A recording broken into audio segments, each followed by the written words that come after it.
The Emperor of Rome stands in the sand of the Colosseum in 192 AD, and 50,000 people watch in silence. He is armored as a secutor, heavy iron helmet, large rectangular shield, short gladius at his hip. He has just defeated another opponent. The man he defeated was a professional gladiator who was not permitted to seriously injure him. For this performance, Commodus has charged the imperial treasury 1 million sesterces. A Roman legionary earns 1,200 sesterces in a year. In the senatorial seats, a man named Cassius Dio watches with a face carefully arranged to show nothing. He is a senator and a historian. He is trying not to laugh. He is trying not to die. He will write about this later, and his account will survive 1,800 years, and we will read it, and we will understand exactly what it felt like to sit very still while the most powerful man on earth decapitated things in front of you for sport. This is not the beginning of the story. To understand how a Roman emperor ends up fighting in a public arena, charging himself for the privilege, billing it to the public, renaming the months after himself, you have to start with the men who had no choice. The gladiatorial arena was not primarily a murder machine, it was a business. Training a gladiator took months. It required specialized instruction, sustained nutrition, and medical care from physicians who were, in many cases, among the most skilled practitioners in the Roman world. The physician Galen, whose understanding of anatomy would not be surpassed for over 1,000 years, began his career treating gladiators in Pergamon. He learned what the human body could withstand by watching what happened when it was tested. A dead gladiator was an investment lost. When a gladiator died in the arena, the lanista, the arena manager who had arranged the fight, owed compensation to the fighter's owner. The system had a financial incentive to keep its performers alive. This did not make it kind, it made it calculated. Most bouts ended when one fighter was wounded and surrendered, raising a finger in the formal gesture of submission. The crowd would then decide, spare or finish. Death happened, but death was not the product. The product was the contest. A dead gladiator generated no further revenue. Inside this system, certain men became famous. A few became something that no word in the Roman vocabulary quite captured. Men whose names spread faster than their records, whose stories outran the facts of their lives. One became the most complicated figure in the history of the arena, because he was never supposed to be there at all. Capua, 73 BC. A gladiatorial school owned by a man named Lentulus Batiatus. In the kitchens of that school, approximately 70 men pick up what they can find: knives, cleavers, tools, and fight their way out. Their leader is a Thracian. He had served as a soldier in the Roman army, possibly deserted, was captured, and sold into training as a murmillo. Heavy oblong shield, short gladius, 18 inches of blade. He had not yet become a professional gladiator. His gladiatorial career may have consisted of a handful of bouts, or none at all. His name is Spartacus. The 70 escape onto the road. They seize wagons of gladiatorial weapons being transported through the region. They take refuge on the slopes of Mount Vesuvius, at that point in history a dormant mountain, not yet understood to be a volcano. Rome treats the escape as a policing matter and sends a militia. Spartacus's people use wild vines to rope down the sheer southern face of the mountain, come up behind the militia's position, and attack from the rear. The militia is destroyed.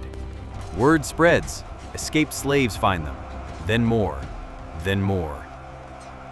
Within a year, Spartacus commands an army of 90,000 to 100,000 people. He defeats 2 Roman consuls.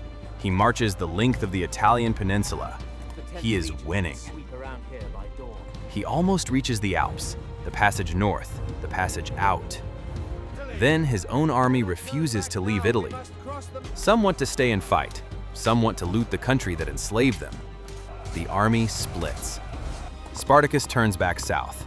His plan? Cross to Sicily using Cilician pirates he has paid. The pirates take his money and sail away. He tries to build rafts from timber and barrels. It doesn't work. Marcus Licinius Crassus, the richest man in Rome, a man who understood that every problem was ultimately a financial problem, is given 8 legions and orders to finish it. He does, in 71 BC. In the final battle, Spartacus takes a wound to the thigh, drops to one knee, fights on, is surrounded. His body is never identified in the aftermath. No one ever finds him. 6,000 of his followers are crucified along the Appian Way, from Capua to Rome. 6,000 crosses, one every 35 meters, for 200 kilometers. Now, the thing almost no one knows. Spartacus never fought in the Colosseum. The Colosseum was not built until 150 years after his death. He escaped gladiatorial school before becoming a professional gladiator. The most famous gladiator in history may have fought in the arena a handful of times, or never at all. His name is on sports teams, revolutions, television series, films, and the streets of cities that did not exist when he was alive. His face was never in the arena that made gladiators famous. He became a symbol of something larger than fighting, which is why Rome remembered him by lining a road with his followers' bodies. You do not put 6,000 crosses along a road because you have defeated a criminal. You do that because you are afraid of what a name can mean. Syria, a man captured, enslaved, transported to Sicily, sent into the arena expecting to die quickly. He doesn't die. He wins. He wins again. His name in the arena is Flamma. It means flame in Latin. His real name is Gone. He fights 34 times over his career, primarily in Sicilian arenas. His gravestone records the exact numbers: 21 wins, 9 draws, 4 defeats. A career record that, in any combat sport across any era, would earn immediate respect. The 4 defeats he survived, the submissions, the moments when he raised the finger and waited for the crowd, are part of the record too. He was not invincible. He was excellent, consistently, over 34 fights. 4 times during that career, Flamma was offered the ludus, a wooden sword, the symbol of freedom. You take the wooden sword, you walk out of the arena, you are a free man. 4 times, Flamma refused. What does a man do with his freedom when freedom, for a Syrian former slave in Roman Sicily, is worth less than a name people know? Outside the arena, Flamma had nothing. No property, no citizenship rights. Inside the arena, he was Flamma. The crowd knew his name. His death, when it came at age 30, in combat, in the arena, on his own terms, was mourned by someone who paid for a stone. The inscription on that stone reads, "Delicatus made this for his deserving comrade in arms." Delicatus was a fellow gladiator. He paid for his friend's grave marker. Whatever Flamma was called before the arena took him, it died with him. The flame is what survived. Pompeii, approximately 70 AD. A free Roman citizen, freeborn with citizens' rights intact, signs a gladiatorial contract. His name is Marcus Attilius. The historical sources suggest he may have entered training to pay off heavy debts. The arena offered a signing bonus. Whatever the reason, he signs, temporarily forfeits the legal protections of his citizenship, and begins training as a murmillo. His first fight is in the arena at Pompeii. Standard arena management practice: match a novice against a veteran to test what the novice has. The veteran chosen for Atilius' debut is named Hilarius. Hilarius is a gladiator owned by the imperial household, and he has won 13 consecutive fights. A 13-match winner against a man fighting his first bout. Atilius wins. Hilarius submits. His second fight, Lucius Retius Felix, 12 wins. Atilius wins again. The crowd at Pompeii understands what they have just witnessed. They do what crowds do when they see something they cannot quite believe. They go outside after the games, and they write it on the wall. Artists and spectators scratch his victories into the plaster outside the new Syrian gate. The graffiti is detailed. It records the names of both fighters. It records the outcome. It records, in the shorthand of arena notation, that Hilarius submitted and that Atilius was the victor. In 79 AD, possibly while Atilius was still alive somewhere, fighting in some arena we have no record of, Mount Vesuvius erupts and buries Pompeii under 6 meters of ash. The city is sealed. The plaster walls are sealed. The graffiti recording that a free Roman named Marcus Attilius beat 2 veterans in his first 2 professional fights is sealed under volcanic material and preserved for 1,900 years. We know Atilius existed because a crowd in a provincial town thought an upset was worth drawing on a wall. The volcano preserved what the empire did not. During the reign of Nero, emperor from 54 to 68 AD, a man who understood spectacle the way other men understand breathing, a gladiator named Spiculus rises to prominence. Nero's affection for him goes beyond patronage. He showers Spiculus with gifts, palaces, estates, wealth of a kind typically reserved for generals who have won significant campaigns. He makes a gladiator rich in the way you make a general rich. Because in Nero's mind, what Spiculus does in the arena is equivalent to what a general does on a battlefield. It is the highest skill under maximum pressure. It is a form of genius. In 68 AD, Nero is overthrown. The legions revolt. The Senate declares him an enemy of the state. He flees Rome. He realizes the end has come, and he cannot make himself do what needs to be done. He sends men into the city with one request: find Spiculus, bring him to me.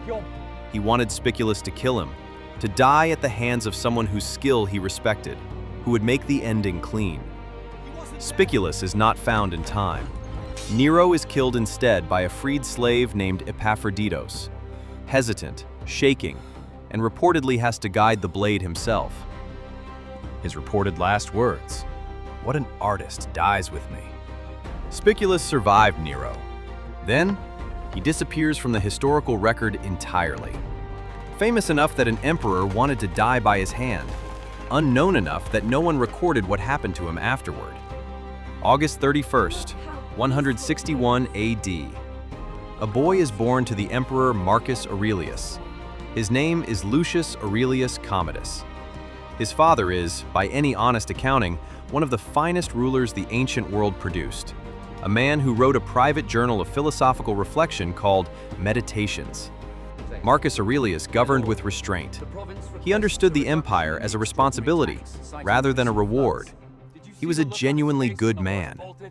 His son was watching all of this, and apparently found it the most tedious possible use of unlimited power.